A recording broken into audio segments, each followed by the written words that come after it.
بسم اللہ الرحمن الرحیم الحمد للہ نحمده ونستعینه ونستغفره ونؤمن به ونتوکل علیہ ونعوذ باللہ من شرور انفسنا ومن سیئات اعمالنا من يهده الله فلا مضل له ومن يضلله فلن تجد له وليا مرشدا أما بعد فقال الله تبارك وتعالى أعوذ بالله من الشيطان الرجيم بسم الله الرحمن الرحيم النبي أولى بالمؤمنين من أنفسهم وأزواجه أمهاتهم وأولو الأرحام بعضهم أولى ببعض في كتاب الله من المؤمنين والمهاجرين إلا أن تفعلوا إلى أوليائكم معروفا كان ذلك في الكتاب مسطورا وعن أبي هريرة رضي الله تعالى عنه أن النبي صلى الله عليه وسلم قال أنا أولى بالمؤمنين من أنفسهم فمن مات وعليه دين ولم يترك مالا فعلي قضاؤه ومن ترك مالا فلورثته وفي رواية من ترك دينا أو ضياعا فليأتني فأنا مولاه أو كما قال رسول الله صلى الله عليه وسلم۔ ایک معمولی اور ایک ادنا مسلمان ہونے کی حیثیت سے ہم سب اس بات کو جانتے ہیں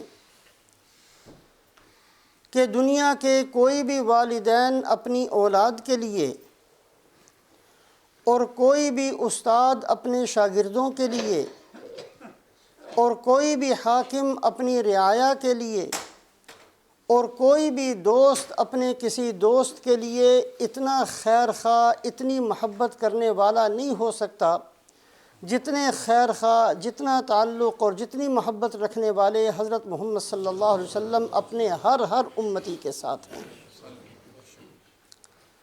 رسول پاک علیہ السلام کو کس قدر تعلق ہے ایک ایک ایمان والے کے ساتھ، اس کو سمجھنے کے لیے جیسے اللہ پاک کو پہچاننا اللہ کے ناموں سے ممکن ہے۔ اللہ کو کسی نے دیکھا نہیں ہے، نہ اللہ کی ذات کو بیان کیا جا سکتا ہے۔ اللہ کیسے ہیں، کیا کرتے ہیں، کس کے ساتھ کیا معاملہ کرتے ہیں، ان ساری چیزوں کو پہچاننے کے لیے اللہ نے اپنے ناموں کو ذکر کیا۔ اسماء حسنہ اللہ کے مبارک نام ہیں جن سے پتہ چلتا ہے کہ اللہ کیسے ہیں، اللہ کیا کرتے ہیں، اللہ کس بندے کے ساتھ کیسا معاملہ فرماتے ہیں۔ اسی طریقے سے حضرت محمد صلی اللہ علیہ وسلم کی عظمت کو، آپ صلی اللہ علیہ وسلم کی محبت کو، آپ صلی اللہ علیہ وسلم کے تعلق کو سمجھنے کے لیے رسول پاک علیہ السلام کے مبارک نام ہیں۔ ناموں کے بارے میں عام طور پر جو نام رکھے جاتے ہیں اس میں معنی مراد نہیں ہوتے، صرف پہچان مقصود ہوتی ہے۔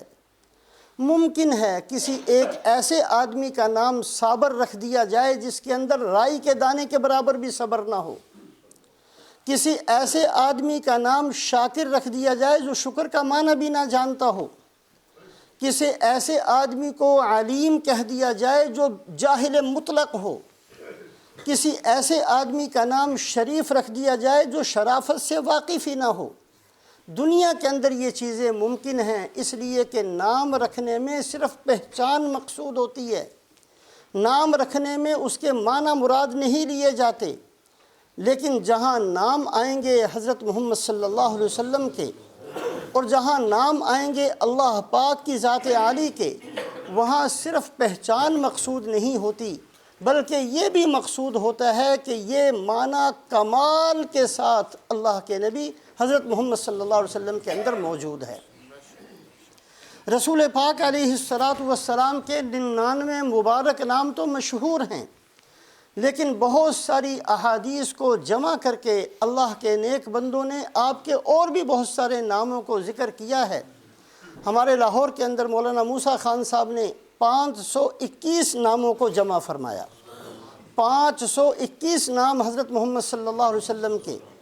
ایک اور اللہ والے ہیں، انہوں نے 874 نام پورے انہوں نے ذکر فرمائے کہ رسول پاک علیہ السلام کے یہ نام، یہ آپ کی صفات ہیں، یہ آپ کی سیرت کے باب ہیں، یہ آپ صلی اللہ علیہ وسلم کی مبارک زندگی کے پہلو ہیں۔ ہر نام زندگی کا ایک پہلو ہے۔ رسول پاک علیہ السلام کے مبارک ناموں میں ایک نام ہے کفیل۔ کفیل یہ بھی آپ صلی اللہ علیہ وسلم کا نام ہے، اور کفیل کا معنی ہے دوسروں کا بوجھ اٹھانے والے، دوسروں کی ذمہ داری اپنے گلے اپنے سر ڈال لینے والے، ایسے آدمی کو کفیل کہا جاتا ہے۔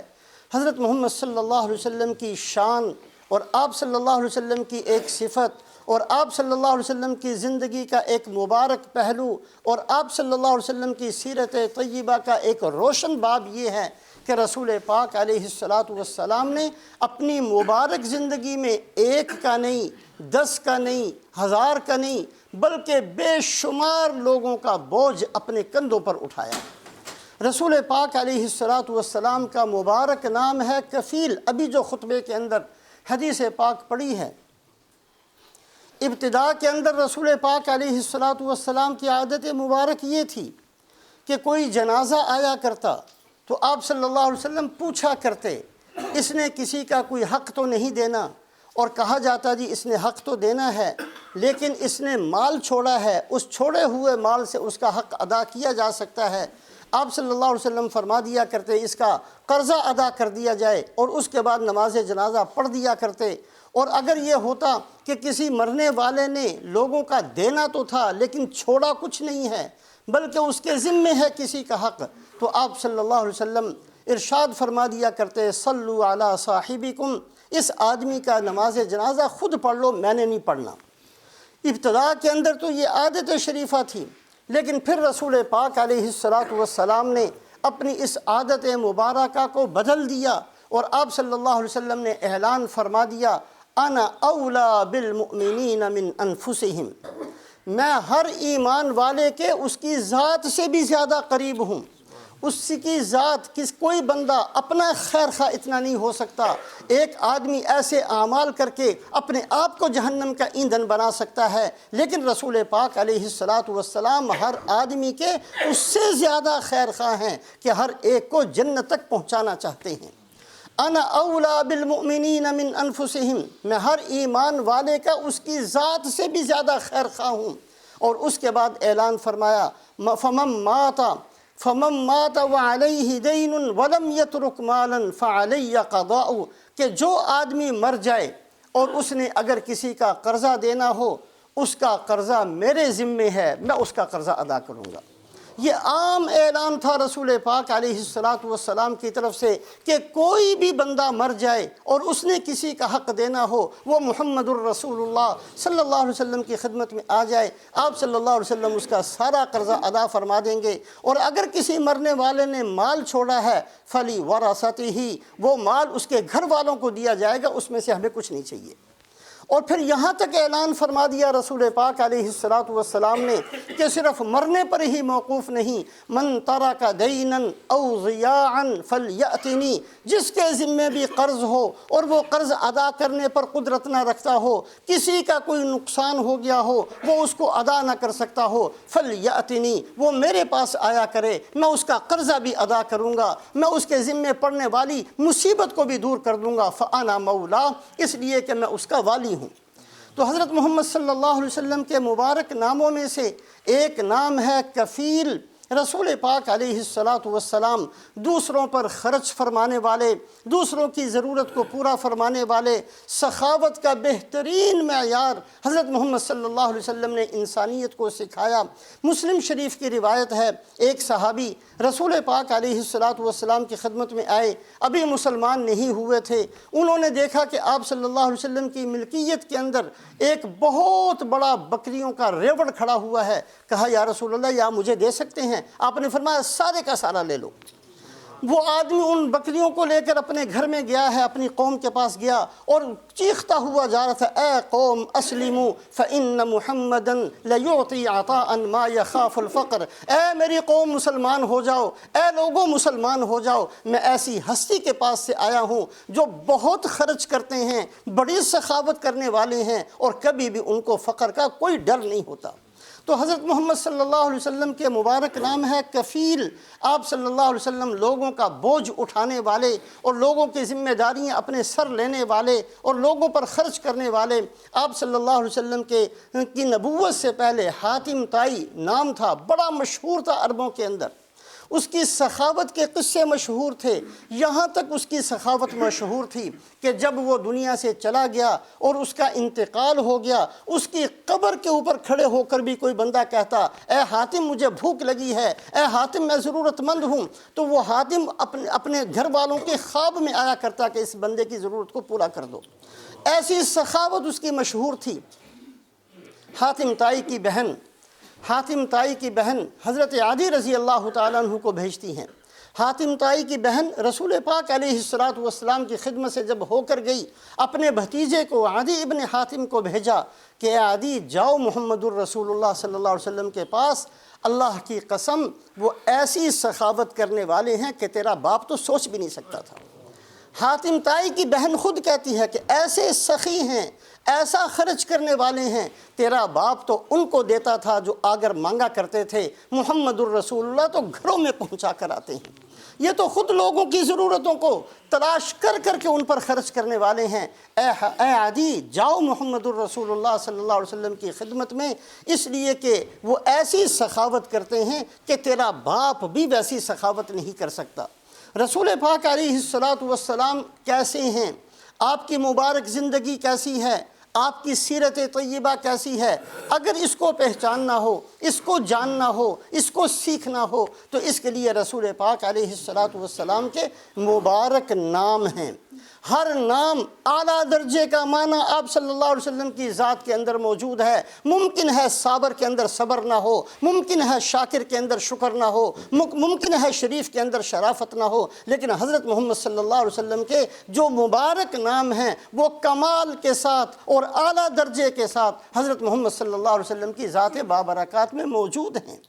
رسول پاک علیہ السلام حضرت صفوان ابن امیہ رضی اللہ تعالیٰ عنہ کو، یہ وہ صحابی جو زہر کے اندر اپنی تلوار کو بجھا کر لے کر گئے تھے اور مدینہ تک سفر کیا تھا کہ میں نے مدینہ جا کر حضرت محمد صلی اللہ علیہ وسلم کو قتل کرنا ہے، آپ صلی اللہ علیہ وسلم نے 100 اونٹ ان کو دیے، 100 اونٹ دے دیے۔ جب انہوں نے دیکھا تو کہا کہ ایسی سخاوت نبی کے علاوہ کوئی نہیں کر سکتا، اسی وقت کلمہ پڑھ کر مسلمان ہوتے ہیں۔ تو حضرت محمد صلی اللہ علیہ وسلم کا مبارک نام ہے کفیل، اور ایک مبارک نام ہے رسول پاک علیہ السلام کا اجیر۔ اجیر کا معنی ہے لوگوں کو پناہ دینے والے، ایسے طبقے کو اٹھا کر جن کو زمین کے اندر کوئی نہیں پوچھتا تھا، جن کو غلام کہا جاتا تھا۔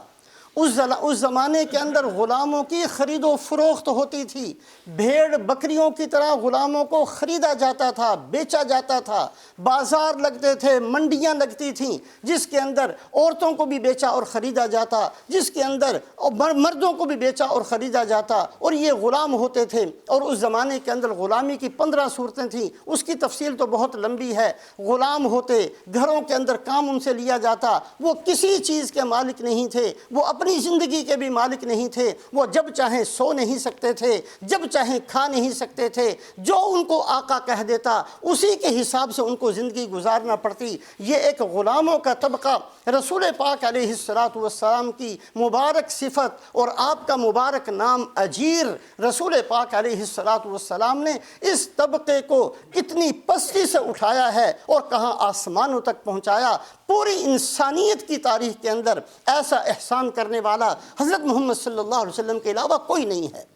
اس طبقے کو، اور اگر ان حضرات کے نام سنے جائیں تو آج بھی سننے والا حیران ہو جاتا ہے کہ یہ وہ لوگ تھے جو غلامی کے خاندانوں سے تعلق رکھنے والے تھے۔ حضرت محمد صلی اللہ علیہ وسلم نے ان کی عظمت کو اور ان کی شان کو کتنا بلند کیا ہے۔ ان میں سے ایک کا نام ہے حضرت زید ابن حارثہ رضی اللہ تعالیٰ عنہ۔ ان کے یمن کے رہنے والے ہیں، ان کی والدہ ان کو اپنے میکے لے کر گئی، چھوٹے سے بچے تھے، وہاں کسی نے اٹھا کر مکہ کے بازار میں لا کر بیچ دیا، غلامی کی زندگی ان کا حصہ بن گئی، غلامی مقدر میں آ گئی۔ حضرت خدیجہ رضی اللہ تعالیٰ عنہ کے لیے ان کو خریدا گیا۔ حضرت خدیجہ الکبریٰ رضی اللہ تعالیٰ عنہ نے رسول پاک علیہ السلام کو عطا کر دیا۔ رسول پاک علیہ السلام کا احسان ایک غلام کے ساتھ جس کو اس زمانے کے اندر جینے کا حق نہیں تھا، جو دوسروں کے لیے جیتا تھا، جو دوسروں کے لیے جوانی کو قربان کرتا تھا، جو دوسروں کے لیے آرام کو قربان کرتا تھا، جس کا کام صرف خدمت کرنا تھا، وہ کسی چیز کا مالک نہیں ہوتا تھا۔ حضرت زید بن حارثہ رضی اللہ تعالیٰ عنہ کو رسول پاک علیہ السلام حرم میں لے کر جاتے ہیں اور اعلان فرماتے ہیں کہ آج سے اس کو زید بن حارثہ نہ کہنا، اس کو زید بن محمد کہا جائے۔ آپ صلی اللہ علیہ وسلم ان کو اپنا بیٹا بناتے ہیں۔ 1 سال کے بعد کچھ لوگ ان کے علاقے کے حج کے لیے آئے، انہوں نے زید کو دیکھا، یہ تو وہی ہمارا بچہ ہے جو گم ہو گیا تھا۔ جا کر ان کے والد سے کہا کہ آپ کے بیٹے کو ہم نے حرم میں دیکھا ہے، ایک قریش کا خاندان ان کی وہ خدمت کے اندر ہے، ان کا وہ غلام ہے۔ ان کے والد بہت سارا مال لے کر آئے فدیے کے طور پر کہ اے محمد صلی اللہ علیہ وسلم، آپ شریف خاندان کے لوگ ہیں، مال کو قبول کر لیجئے، ہمارے بیٹے کو چھوڑ دیجئے۔ آپ نے فرمایا مجھے مال کی ضرورت نہیں، اگر آپ کا بیٹا جانا چاہے اس کو بالکل اجازت ہے، جا سکتا ہے۔ انہوں نے کہا کہ میں زید ابن محمد بن چکا ہوں، اب مجھے کسی کی ضرورت نہیں، میں تو یہیں رہوں گا۔ حضرت زید ابن حارثہ رضی اللہ تعالیٰ، اللہ پاک نے بعد میں حکم نازل فرما دیا کہ بیٹا تو نہیں ان کو بنا سکتے، بیٹا تو یہ اپنے باپ ہی کے رہیں گے۔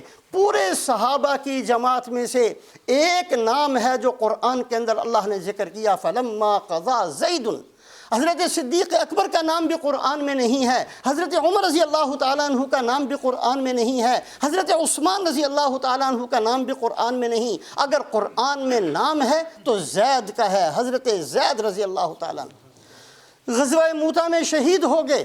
حضرت عائشہ رضی اللہ تعالیٰ عنہ خود فرمایا کرتی تھیں کہ اگر حضرت زید شہید نہ ہو چکے ہوتے اور رسول پاک علیہ السلام جب دنیا چھوڑ کر تشریف لے گئے، اس وقت اگر زید موجود ہوتے تو خلافت کسی اور کو نہ ملتی، حضرت زید کو ملتی۔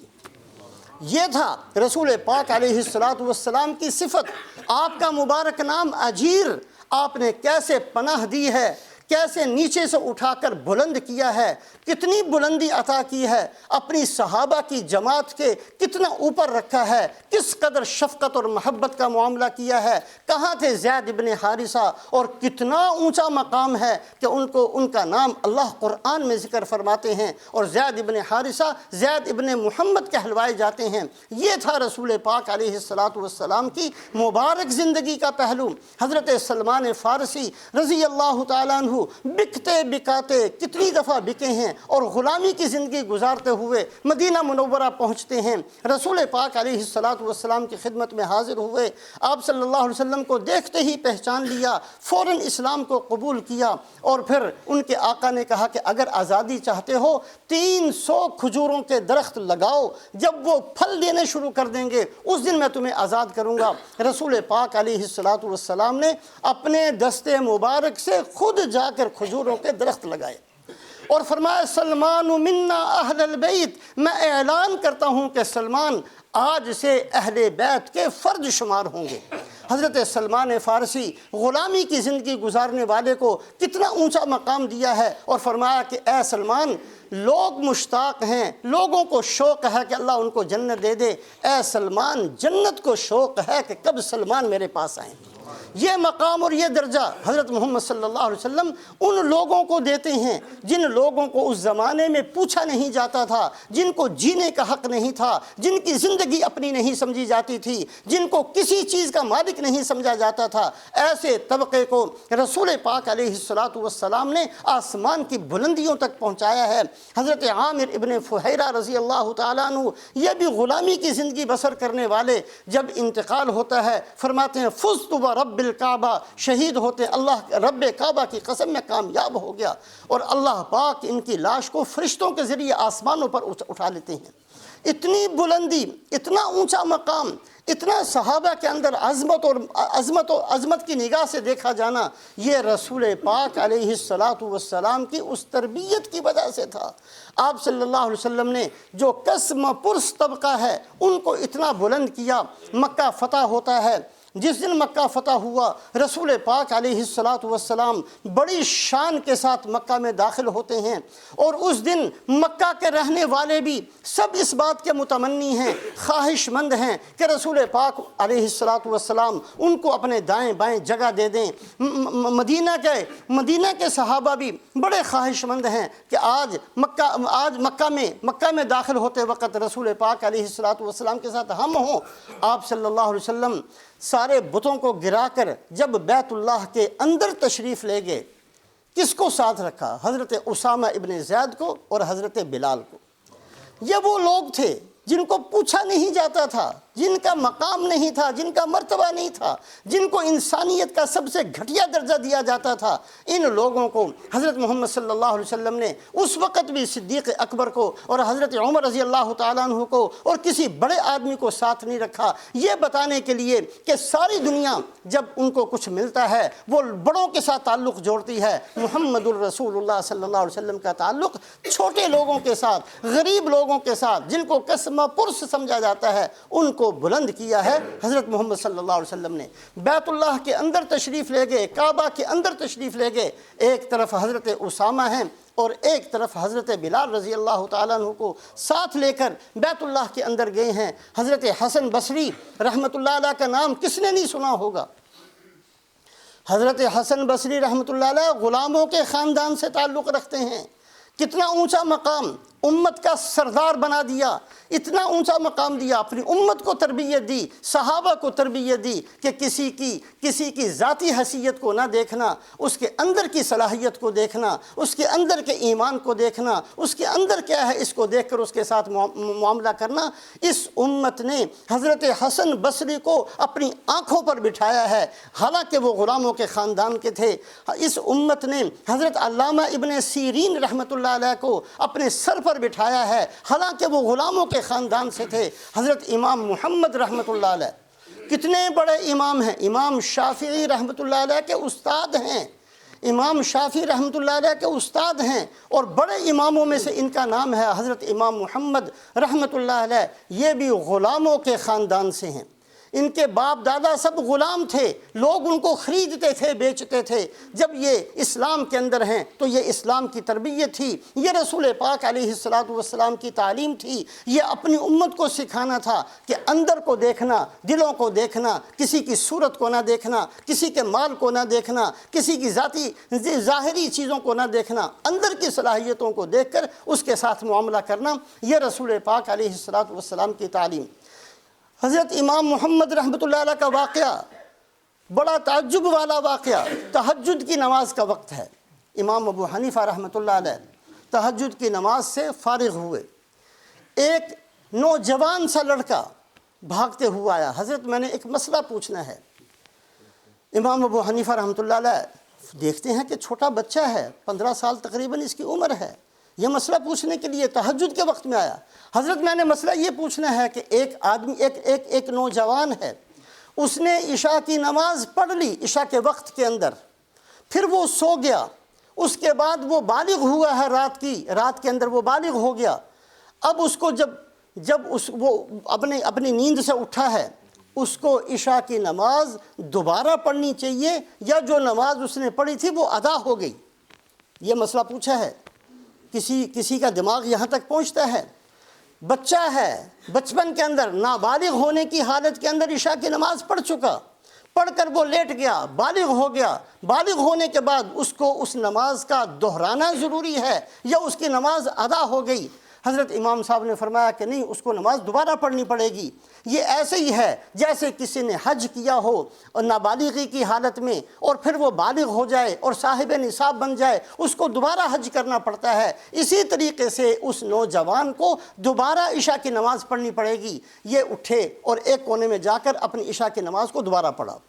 امام صاحب نے فرمایا کہ اس لڑکے نے مسئلہ کسی کے لیے نہیں پوچھا تھا، اپنے لیے پوچھا تھا۔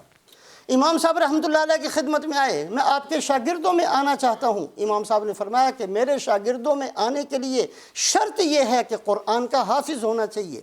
چلے گئے، ایک ہفتے کے بعد اپنے والد کو لے کر آئے اور کہا جی یہ میرا بچہ آپ کا شاگرد بننا چاہتا ہے۔ امام صاحب نے فرمایا کہ پچھلے ہفتے بھی بچہ آیا تھا، میں نے اس سے کہا تھا پہلے حفظ کر لو پھر میری کلاس کے اندر آنا اور میرے شاگردوں میں آنا۔ کہا جی ایک ہفتے کے اندر اس نے قرآن حفظ کر لیا۔ یہ امام محمد غلاموں کے خاندان سے ہیں، غلاموں کے خاندان سے ہیں۔ رسول پاک علیہ السلام کی تعلیم اور آپ کی تربیت نے کہاں پہنچایا ہے۔ حضرت عطا ابن ابی رباح رضی اللہ تعالیٰ عنہ امام ابو حنیفہ کے استاد ہیں، غلاموں کے خاندان سے ہیں۔ حضرت امام اعمش رحمۃ اللہ علیہ امام ابو حنیفہ کے استاد ہیں، غلاموں کے خاندان سے ہیں۔ حضرت عبداللہ ابن مبارک رحمۃ اللہ علیہ بہت بڑے مجاہد بھی ہیں، بہت بڑے محدث بھی ہیں، غلاموں کے خاندان سے ہیں۔ حضرت عبداللہ ابن مبارک رحمۃ اللہ علیہ تشریف لائے، ہارون رشید کا زمانہ تھا، اتنا مجمع اکٹھا ہوا، حدیث پڑھانی شروع کی، حدیث پڑھاتے ہوئے چھینک آئی، الحمدللہ کہا، پورے مجمع نے یرحمک اللہ کہا، اتنی بلند آواز ہوئی، اتنا شور پیدا ہوا کہ ہارون رشید ہتھیار باندھ کر کھڑا ہو گیا کہ شاید میرے ملک میں بغاوت ہو گئی ہے، پتہ کرو کیا ہوا، اتنا شور ہوا۔ بیوی نے کہا اصل حکومت تو عبداللہ ابن مبارک کی ہے، لوگ تھے جو بیٹھے ہوئے تھے، چھینک کا جواب دیا ہے، اگر تمہیں چھینک آ جائے تو گھر والے نہیں بولتے، یہ تھی، یہ غلاموں کو اتنا بلند کیا ہے حضرت محمد صلی اللہ علیہ وسلم نے۔ تو آپ کا مبارک نام ہے کفیل اور آپ کا ایک مبارک نام ہے اجیر۔ اجیر کا معنی دوسروں کو پناہ دینے والے، نیچے سے اٹھا کر بلند کرنے والے۔ کہاں تک پہنچایا ہے حضرت محمد صلی اللہ علیہ وسلم کی تعلیم نے؟ پوری اسلامی تاریخ کے اندر 80 سال ایسے گزرے ہیں کہ غلاموں نے حکومت کی ہے پوری امت مسلمہ پر۔ خاندان غلامہ تاریخ کا ایک سنہری باب ہے، غلاموں کی حکومت، یہ غلاموں نے حکومت کی اور پوری امت نے ان کی حکمرانی کو قبول کیا، تسلیم کیا۔ ہندوستان کے اندر سلطان التمش رحمۃ اللہ علیہ، کتنا بڑا نام ہے، رضیہ سلطانہ ان کی بیٹی تھی، سلطان التمش رحمۃ اللہ علیہ، کتنا بڑا نام ہے۔ اس زمانے کے اندر حضرت خواجہ قطب الدین بختیار کاکی رحمۃ اللہ علیہ انتقال کا وقت آیا، لوگوں کو سب کو بلایا، وصیت کی، دیکھو اب میں مرنے والا ہوں، میری نماز جنازہ وہ آدمی پڑھائے جس نے ساری زندگی تہجد نہ چھوڑی ہو۔ کون وصیت کر رہے ہیں؟ قطب الدین بختیار کاکی رحمۃ اللہ، اتنے بڑے اللہ والے۔ آج بھی دہلی کے اندر قطب مینار ان کے نام پر بنایا گیا، ان کے مزار کے قریب ہی ہے۔ میری نماز جنازہ اس آدمی نے پڑھانی ہے جس نے ساری زندگی تہجد نہ چھوڑی ہو۔ دوسرا کام، میری نماز جنازہ اس نے پڑھانی ہے جس نے عصر کی سنتیں نہ چھوڑی ہوں۔ میری نماز جنازہ اس نے پڑھانی ہے جس کی تکبیر اولیٰ کبھی فوت نہ ہوئی ہو۔ یہ 3 کام ایسے ہیں، بڑے سے بڑے لوگ، بڑی مشکل ہے کرنا ان کو۔ اب نماز جنازہ تیار ہے، اعلان ہو رہا ہے کہ بھائی کوئی بندہ ایسا ہو تو آگے آئے، نماز جنازہ پڑھائے۔ وصیت تھی، اس کا مطلب یہ ہے کہ کوئی بندہ ہے ضرور ایسا، ورنہ ایسی وصیت بزرگ نہ کرتے۔ اللہ والے ہیں، بہت بڑے اللہ والے ہیں، اتنی بڑی وصیت کر کے گئے، اس کا مطلب یہ ہے کہ کوئی بندہ موجود ہے، ایسا بندہ موجود ہے یہاں جس نے کبھی تکبیر اولیٰ کے بغیر نماز نہیں پڑھی، جس نے کبھی تہجد نہیں چھوڑی، جس نے کبھی عصر کی سنتیں نہیں چھوڑی، کوئی بندہ موجود ہے، آگے آؤ تاکہ نماز جنازہ پڑھی جائے۔ کافی دیر ہو گئی، بہت دفعہ اعلان کیا گیا، آخر ایک آدمی اپنے چہرے پر نقاب ڈال کر آگے آتا ہے اور نماز جنازہ پڑھا کر حضرت قطب الدین بختیار کاکی رحمۃ اللہ علیہ کی پیشانی پر بوسہ دے کر کہتا ہے کہ حضرت کیوں میرا راز فاش کر دیا۔ بعد میں لوگوں کو پتہ چلا یہ سلطان التمش ہے، یہ بادشاہ ہے ہندوستان کا، یہ وہ آدمی ہے جو حکمران ہے، اور یہ وہ آدمی ہے جو خاندان غلامہ میں سے ہے، جو غلاموں کے خاندان میں سے۔ تو رسول پاک علیہ السلام کی سیرت کو جاننے کے لیے، آپ کی مبارک زندگی کو پہچاننے کے لیے اور آپ کی مبارک زندگی کے ہر پہلو کو دیکھنے کے لیے آپ صلی اللہ علیہ وسلم کے مبارک نام، جیسے اللہ پاک کی ذات کو پہچاننے کے لیے اللہ کیسے ہیں، اللہ کیا کرتے ہیں، کس کے ساتھ کیا معاملہ کرتے ہیں، فرمان بردار کو کیسے نوازتے ہیں، نافرمان کو کتنا موقع دیتے ہیں، کتنی ڈھیل دیتے ہیں، گناہ گار کو کیسے بخشتے ہیں، گناہ گار پر کیسے پردہ ڈالتے ہیں، ان ساری چیزوں کو پہچاننے کے لیے اسماء الحسنی اللہ کے مبارک نام ہیں۔ اسی طریقے سے حضرت محمد صلی اللہ علیہ وسلم کی مبارک زندگی کو جاننے کے لیے، آپ کی مبارک سیرت کو پہچاننے کے لیے رسول پاک علیہ السلام کے مبارک نام، اور یہ دو نام صرف ابھی، ایک نام ہے کفیل، دوسروں کا بوجھ اٹھانے والے، اور ایک نام ہے اجیر، دوسروں کو پناہ دینے والے، نیچے سے اٹھا کر امت کے سر کے اوپر بٹھانے والے۔ یہ حضرت محمد صلی اللہ علیہ وسلم کی مبارک تعلیم ہے۔ صرف نعرے مارنے سے کچھ نہیں ہوتا، زندگیاں بدلنے کا ارادہ کریں، زندگی بدلیں۔ حضرت محمد صلی اللہ علیہ وسلم جو دین لے کر آئے ہیں وہ دین ہمارے اندر آنا چاہیے، جو سنتیں ہمیں فرمائی ہیں اس پر ہماری زندگی گزرنی چاہیے۔ جس طریقے سے رات گزارنے کا حکم دیا ہے ویسے ہماری رات گزرنی چاہیے، جیسے دن گزارنے کا حکم دیا ویسے ہمارا دن گزرنا چاہیے، جیسے کاروبار کا حکم دیا ویسے ہمارا کاروبار ہونا چاہیے، جیسے غمی اور خوشی کا حکم دیا اس طریقے سے غمی اور خوشی ہونی چاہیے، تاکہ کل قیامت والے دن اللہ کے نبی صلی اللہ علیہ وسلم پہچانے کہ ہاں یہ میرا امتی ہے، میں اس کو پہچانتا ہوں۔ صحابی آئے رسول پاک علیہ السلام کی خدمت میں، یا رسول اللہ میدان حشر کے اندر تو ساری انسانیت موجود ہوگی، ساری انسانیت، اس میدان حشر کے اندر حضرت آدم علیہ السلام کی امت بھی ہے، حضرت ابراہیم علیہ السلام کی امت بھی ہے، حضرت نوح علیہ السلام کی امت بھی ہے، حضرت ہود علیہ السلام کی امت بھی ہے، ماننے والے بھی ہیں، نہ ماننے والے بھی ہیں، انکار کرنے والے بھی ہیں، ستانے والے بھی ہیں، ساری انسانیت موجود ہوگی۔ کیف تعرفنا یا رسول اللہ، اے اللہ کے رسول آپ ہمیں کیسے پہچان لیں گے؟ کیسا سوال، یا اللہ کے نبی کیسے پہچانیں گے؟ کیسے پہچان؟ یہ نہیں فرمایا کہ جو نعرے مارے گا اس کو پہچانوں گا، یہ نہیں فرمایا، فرمایا میں پہچان لوں گا تمہارے اعضائے وضو کی وجہ سے، وضو کے اعضاء، تمہارے جو وضو کے اندر دھوتے ہو، تمہارے اعضاء جو وضو کے اندر دھلتے ہیں وہ چاند کی طرح روشن ہوں گے، صرف میں نہیں بلکہ ساری انسانیت پہچانیں گی۔ یہ سکھایا ہے اللہ کے نبی نے۔ اللہ کے نبی صلی اللہ علیہ وسلم کی سیرت کو اختیار کیا جائے، آپ کی مبارک زندگی کو اختیار کیا جائے، آپ کے لائے ہوئے دین کو اختیار کیا جائے۔ اللہ پاک ہم سب کو عمل کی توفیق نصیب فرمائے۔